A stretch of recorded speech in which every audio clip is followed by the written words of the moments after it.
মুস্তাফিজুর রহমানের সানরাইজার্স হায়দ্রাবাদের হাতে শিরোপা ওঠার মধ্য দিয়ে শেষ হয়েছে ইন্ডিয়ান প্রিমিয়ার লিগ আইপিএলের নবম আসর। বিশ্ব ক্রিকেট তারকাদের সঙ্গে এই মঞ্চে অনেক নতুন তারকারা নিজেদের পারফর্ম দিয়ে যাত্রী নিয়েছেন। ভারতের জনপ্রিয় একটি সংবাদ মাধ্যম সদ্য সমাপ্ত আইপিএলের বিদেশি একাদশ সাজিয়েছে। সেখানে অনুমিতভাবেই রয়েছেন কাটার মাস্টার মুস্তাফিজুর রহমান। এবারের আইপিএলে সবাইকে চমকে দিয়েছেন টাইগারের পেসার।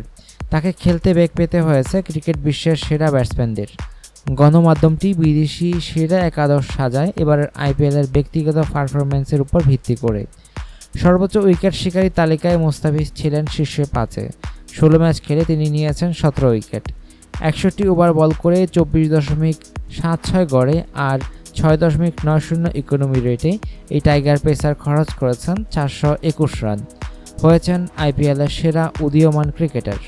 আইপিএলের বিদেশি একাদশ David Warner, Chris Gayle, AB de Villiers, Steven Smith, Dwayne Smith, Shane Watson, Andre Russell, Ben Cutting, Chris Morris, Mustafizur Rahman এবং সুনীল নারায়ণ।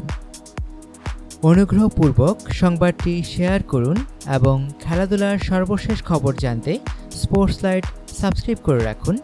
ধন্যবাদ।